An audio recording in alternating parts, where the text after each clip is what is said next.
Na quietude ensolarada de uma pequena cidade do interior do Brasil, um fenômeno extraordinário e perturbador estava prestes a se desenrolar. O nome dela era Margarida, uma mulher de cabelos grisalhos e olhar cansado, que morava em uma casa antiga na Rua dos Cisnes. Para os moradores, ela era apenas uma mulher peculiar, a que se sentava frequentemente na varanda a observar o movimento da cidade. Mas havia algo cercando Margarida que a tornava mais que uma simples vizinha. As pessoas que se aproximavam dela costumavam desaparecer. A história começou a circular quando alguns jovens, atraídos por boatos e provocados pela curiosidade, decidiram aventurar-se em uma conversa com a velha. Um desses jovens foi Luca, um rapaz de alma inquieta e olhar inquieto. Ele era fascinado por mistérios e estava sempre em busca de algo que pudesse contar. No entanto, ao se aproximar de Margarida, a história tomou um rumo inesperado. Naquela manhã, Luca estava com seus amigos em um café local, quando ouviram a história da velha mais uma vez. "Ela fala com as plantas", comentou um dos jovens, meio rindo, meio sério. E algumas pessoas nunca mais voltaram depois de conversar com ela. Havia um misto de riso e apreensão na mesa, mas a curiosidade de Luca foi instantânea. Ele colocou a ideia sobre a mesa, e logo seus amigos, inspirados pela adrenalina, decidiram que era uma boa ideia visitá-la. Quando chegaram à casa de Margarida, o sol estava começando a se pôr, tingindo o céu de um laranja profundo. A casa, coberta de trepadeiras e com janelas empoeiradas, parecia reverberar uma experiência ancestral. Luca hesitou por um momento, mas a provocação dos amigos fez com que ele batesse a porta. Assim que Margarida abriu, um suave waft de lavanda e um cheiro quase metálico invadiram suas narinas. "Acho que vocês vieram me visitar", disse ela com um sorriso que não alcançava os olhos. Havia algo perturbador na maneira como ela falava, um tom de serenidade que se misturava com um eco de tristeza. Seus amigos ficaram parados na entrada, incertos, mas Luca sorriu e entrou. A velha fechou a porta atrás deles, e uma sensação de claustrofobia e calafrios tomou conta do ambiente. O diálogo começou leve, mas logo se transformou em perguntas estranhas. Margarida queria saber sobre o que cada um sonhava, a quem amavam e até mesmo o que temiam.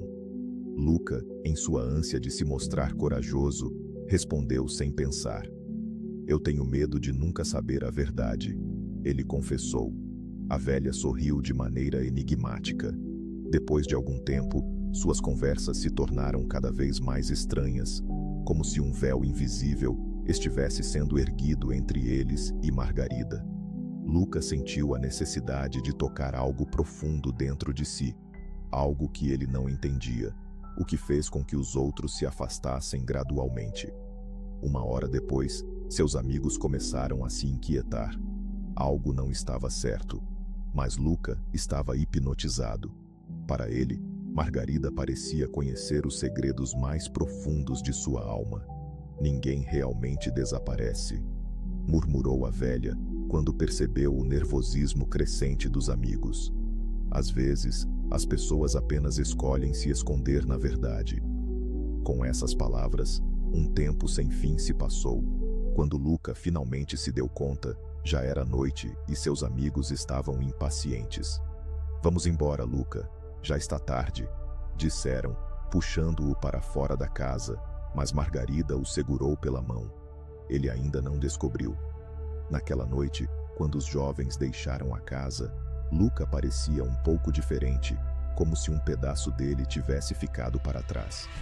Ele se despediu lentamente de Margarida, que, com um palmo de distância, o observava com um olhar profundo. Ele sentiu que havia encontrado algo ali, uma sombra escondida de sua própria história. Os dias se passaram, mas Luca não conseguia parar de pensar nas palavras da velha. Ele começou a notar pequenos detalhes que envolviam a vida na cidade. Pessoas que antes eram conhecidas começaram a se tornar figuras embaçadas, como se uma névoa estivesse cobrindo seus rostos. Marcos, um amigo de Luca, foi o primeiro a desaparecer. Ele não apareceu na escola, não respondeu às mensagens, e finalmente seus rastros foram diminuindo até que ele não estava mais presente. Havia uma ansiedade crescente na cidade, e agora os rumores sobre Margarida estavam de volta. Mas Luca estava em um lugar diferente, vagando por sua mente, atraído pela ideia de que ele poderia descobrir a verdade.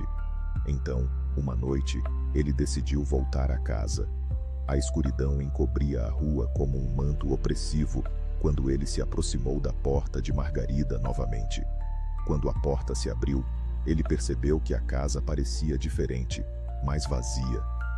"Vivi em seus sonhos, meninos", ela começou a dizer, mas a voz soava distorcida, como se a casa estivesse começando a desvanecer. "Mas não se preocupe, você nunca estará sozinho." As palavras dela se retorciam na mente de Luca, enquanto o medo o envolvia. "Onde estão meus amigos?" ele exigiu saber. Ela sorriu, mas desta vez era um sorriso triste. "Você é um deles agora. Eles não desapareceram, apenas escolheram outro caminho. Você é bem-vindo a se juntar a eles." No momento em que ele voltou a si, a atmosfera da casa pareceu engolir todo o ar. Ele virou as costas, desesperadamente, mas ao sair, sentiu que as paredes se moviam ao seu redor, como se quisessem prendê-lo. O medo tomou conta dele, e ele correu pela porta, fugindo daquela casa, mas não antes de ouvir as risadas de seus amigos ecoando nas paredes. Na manhã seguinte, a cidade acordou com a notícia de mais desaparecimentos. Agora, Luca estava entre eles. Ele se tornou uma sombra na rua, uma lembrança do garoto que ousou conhecer a verdade escondida sob o véu da vida normal. Margarida continuou a observar com um olhar sereno. Sua casa permanecia como um ponto de partida, um lugar onde as verdades não ditas dançavam nas sombras. E assim, em meio ao caos, a cidade aprendeu uma lição terrível. Às vezes, a curiosidade é uma ponte para um abismo que se recusa a ser compreendido. E se você, por acaso, passear pela Rua dos Cisnes, pode ouvir ao longe o eco de risadas e sussurros que nunca se apagam.